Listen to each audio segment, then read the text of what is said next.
नमस्कार, FM news देख रहे हैं आप। आपके साथ मैं हूं हर्ष त्यागी और रुक करेंगे नॉन स्टॉप खबरों का। यूपी में बुधवार को चौथे चरण का होगा मतदान। 9 जिलों की 60 सीटों पर होगा मतदान। चुनाव आयोग की तैयारियां पूरी, सुरक्षा को लेकर पुख्ता इंतजाम।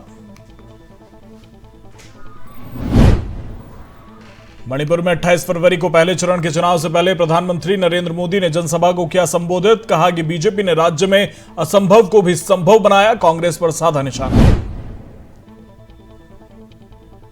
पीएम मोदी ने कहा कि यह चुनाव मणिपुर के आने वाले 25 साल को निर्धारित करने वाला है। स्थिरता और शांति की जो प्रक्रिया इन 5 सालों में शुरू हुई, उसमें अब हमें स्थायी बनाना है।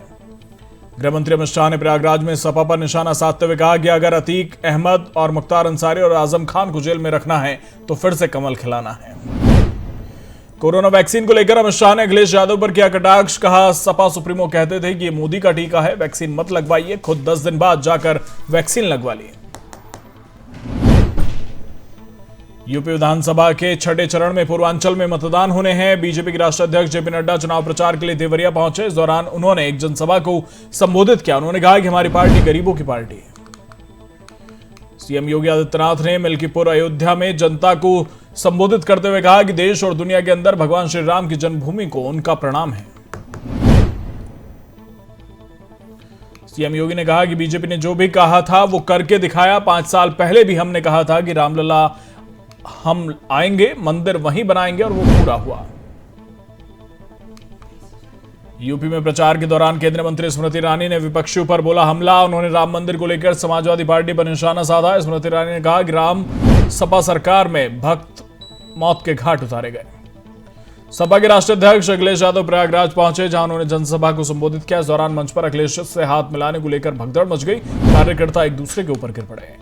जनसभा को संबोधित करते हुए अखिलेश ने कहा कि झूठ बोलने वाले बीजेपी के लोग आज फिर आपके बीच वोट मांगने आए हैं, लेकिन जनता का सपा के प्रति समर्थन बता रहा है कि बीजेपी को लोहे के चने चबाने पड़ जाएंगे।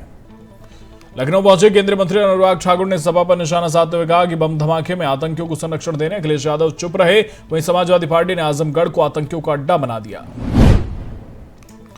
ओवैसी ने एक जनसभा को संबोधित करते हुए बीजेपी पर तंज कसा। उन्होंने कहा कि मैं मोदी जी की तारीफ करूंगा। उन्होंने ऐसे काबिल आदमी को गृहमंत्री बनाया जिसने कहा जो 12वीं पास करके इंटर में जाएगा उसे लैपटॉप मिलेगा। ओवैसी ने पीएम मोदी पर निशाना साधा। ओवैसी ने कहा कि जैसे बादशाह अकबर के दरबार में 40 अनमोल रत्न थे, वैसे ही मोदी जी के यहां 2 रत्न हैं, एक योगी और दूसरे अमित शाह। बहराइच पहुंची बसपा सुप्रीमो मायावती ने सपा, बीजेपी और कांग्रेस पर जमकर निशाना साधा। मतदाताओं से इन पार्टियों से सावधान रहने की अपील की। रक्षा मंत्री राजनाथ सिंह गोरखपुर जिले के सहजनवा विधानसभा के पिपरौली बाजार में पहुंचे, जहां उन्होंने सरकार की उपलब्धियां गिनाई और विपक्ष पर जमकर हमला बोला। दिल्ली के उप मुख्यमंत्री गोरखपुर पहुंचे, जहां उन्होंने सहजनवा के मुरारी इंटर कॉलेज में जनसभा को संबोधित किया और आप प्रत्याशी के पक्ष में वोट की अपील की। कार्यक्रम में पहले अरविंद केजरीवाल को पहुंचना था। हरीश रावत के विनम्र बताए जाने पर सीएम धामी ने कहा कि हरीश रावत कब क्या बोलने कहा नहीं जा सकता। वो ऐसा सोच रहे हैं तो अच्छी बात है। उत्तराखंड के पूर्व मुख्यमंत्री हरीश रावत ने प्रदेश में कांग्रेस को भारी बहुमत मिलने का दावा दोहराने के साथ ही अन्य लोकतांत्रिक दलों को साथ लेकर चलने का विश्वास दिलाया। उन्होंने कहा कि सरकार बनने के बाद कांग्रेस किसी के साथ बदले की भावना से काम नहीं करेगी। प्रदेश कांग्रेस सचिव रामबाबू मिश्रा ने प्रदेश में पार्टी की जीत का दावा करते हुए कहा कि सूबे की जनता ने परिवर्तन के लिए वोट दिया और आगामी 10 मार्च को कांग्रेस को करीब 48 से 50 सीटों पर विजय मिलेगी। कांग्रेस नेता हार्दिक पटेल अमेठी के अमरपुर बाजार पहुंचे, जहां पर कांग्रेस नेताओं और कार्यकर्ताओं ने हार्दिक पटेल का जोरदार स्वागत किया। हार्दिक पटेल ने आशीष शुक्ला के पक्ष में वोट की अपील की। बाराबंकी जिले की कुर्सी विधानसभा क्षेत्र में कांग्रेस प्रत्याशी उर्मिला पटेल के पक्ष में छत्तीसगढ़ के मुख्यमंत्री भूपेश बघेल ने जनसभा को संबोधित किया और विपक्षी दलों पर जमकर हमला बोला। देवरिया के रुद्रपुर विधानसभा के 87 इंटर कॉलेज के ग्राउंड में बीजेपी प्रत्याशी जयप्रकाश निषाद के पक्ष में जनसभा को बीजेपी के राष्ट्रीय अध्यक्ष जेपी नड्डा ने संबोधित किया और सरकार की उपलब्धियों को गिनाया। नीतीश कुमार इस साल होने वाले राष्ट्रपति चुनाव में एनडीए का चेहरा हो सकते हैं, लेकिन इन सब अटकलों के बीच नीतीश कुमार ने कहा, ना मेरे दिमाग में इसका विचार है, ना ही कल्पना। एनसीबी मुंबई के पूर्व जोनल डायरेक्टर समीर वानखेड़े को मुंबई पुलिस के सामने हाजिर होने का समन जारी। मुंबई के ठाणे स्थित कोपारी पुलिस स्टेशन में 23 फरवरी को तलब किया गया। पंजाब विधानसभा चुनाव के दौरान सोनू सूद को एक मतदान केंद्र पर देखे जाने के बाद पंजाब पुलिस ने उनकी कार को जब्त कर लिया। अभिनेता के खिलाफ प्राथमिकी दर्ज की गई। सोनू सूद कथित तौर पर मोगा के एक गांव में अपनी बहन के लिए प्रचार कर रहे थे। रक्षा मंत्री राजनाथ सिंह की सिकंदरपुर विधानसभा के ज्ञानकुंज अकेडमी वंशी बाजार के प्रांगण में जनसभा में सेना की भर्ती निकालने की मांग को लेकर युवाओं ने हंगामा किया। हंगामे के बाद रक्षा मंत्री ने कहा कि कोरोना के कारण भर्ती नहीं हो पाई। धौलपुर जिले की बाड़ी उपखंड में लगातार बढ़ रहे अपराधों को लेकर अग्रवाल समाज के महिला पुरुषों ने विरोध प्रदर्शन किया। झांसी में कलेक्ट्रेट परिसर में एडीजे और एसटीसी द्वितीय के खिलाफ अधिवक्ताओं ने मोर्चा खोलते हुए क्रमिक अनशन शुरू किया और भ्रष्टाचार का आरोप लगाया। बुलंदशहर में अपनी 5 सूत्र मांगों को लेकर तहसील परिसर में किसानों ने धरना दिया। भारी संख्या में ट्रैक्टरों पर सवार होकर खुर्जा तहसील पहुंचे और खुर्जा एसडीएम के कार्यालय के बाहर धरना दिया। सहारनपुर में थाना सदर बाजार के एक नर्सिंग होम पर लगा गर्भवती महिला के इलाज में लापरवाही का आरोप। महिला की मौत के बाद परिजनों ने किया हंगामा। केवड़िया स्थित विश्व की सबसे ऊंची प्रतिमा स्टैचू ऑफ यूनिटी जाने के लिए भारतीय रेल ने रिकॉर्ड समय में ग्रीन स्टेशन का निर्माण किया। तो वहीं दूसरी तरफ पर्यटकों के लिए विस्टोडे में कोच भी चलाया जा रहा है। इस स्टेशन को पर्यटकों को खास तौर पर ध्यान रखकर बनाया गया। राम रहीम को दी गई Z+ सुरक्षा, खालिस्तानी आतंकियों से बताया खतरा। इस संबंध में एडीजी सीआईडी की तरफ से रोहतक रेंज कमिश्नर को लिखा गया था।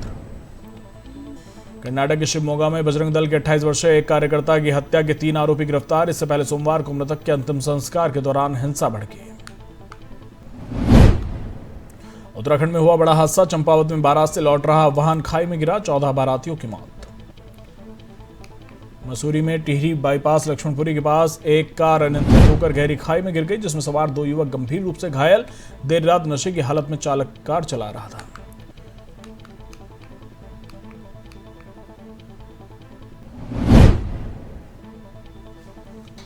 कोटद्वार में खाई में कार गिरने से 3 लोगों की मौत, जबकि हादसे में 2 लोग घायल। घायलों को अस्पताल में कराया भर्ती। मसूरी में 27 साल की युवती ने चुन्नी से फांसी लगाकर की आत्महत्या। मानसिक रूप से थी परेशान। पुलिस कर रही मामले की जांच।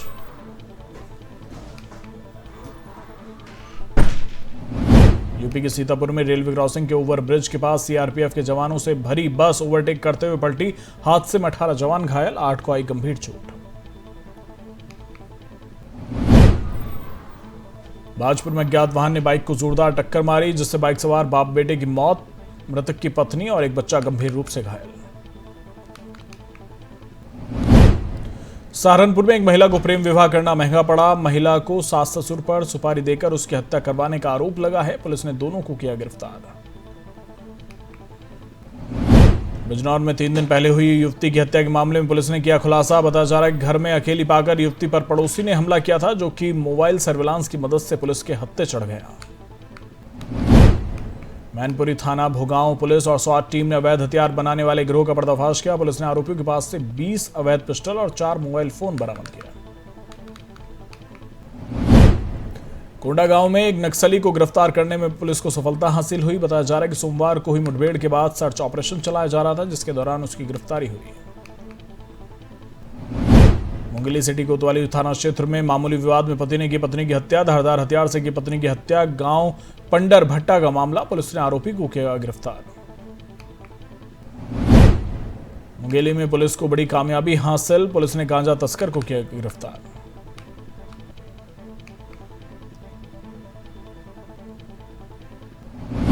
देश में पिछले 24 घंटे में कोरोना के 13,405 नए मामले सामने आए। 206 मरीजों की मौत।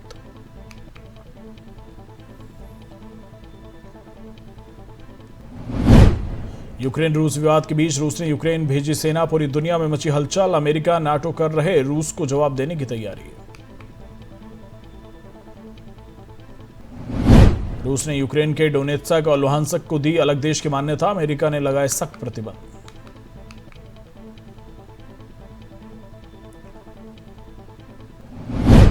रूस यूक्रेन संकट गहराने का असर भारत सहित दुनिया भर के बाजारों पर दिखने लगा है। कच्चे तेल के भाव का उच्च स्तर।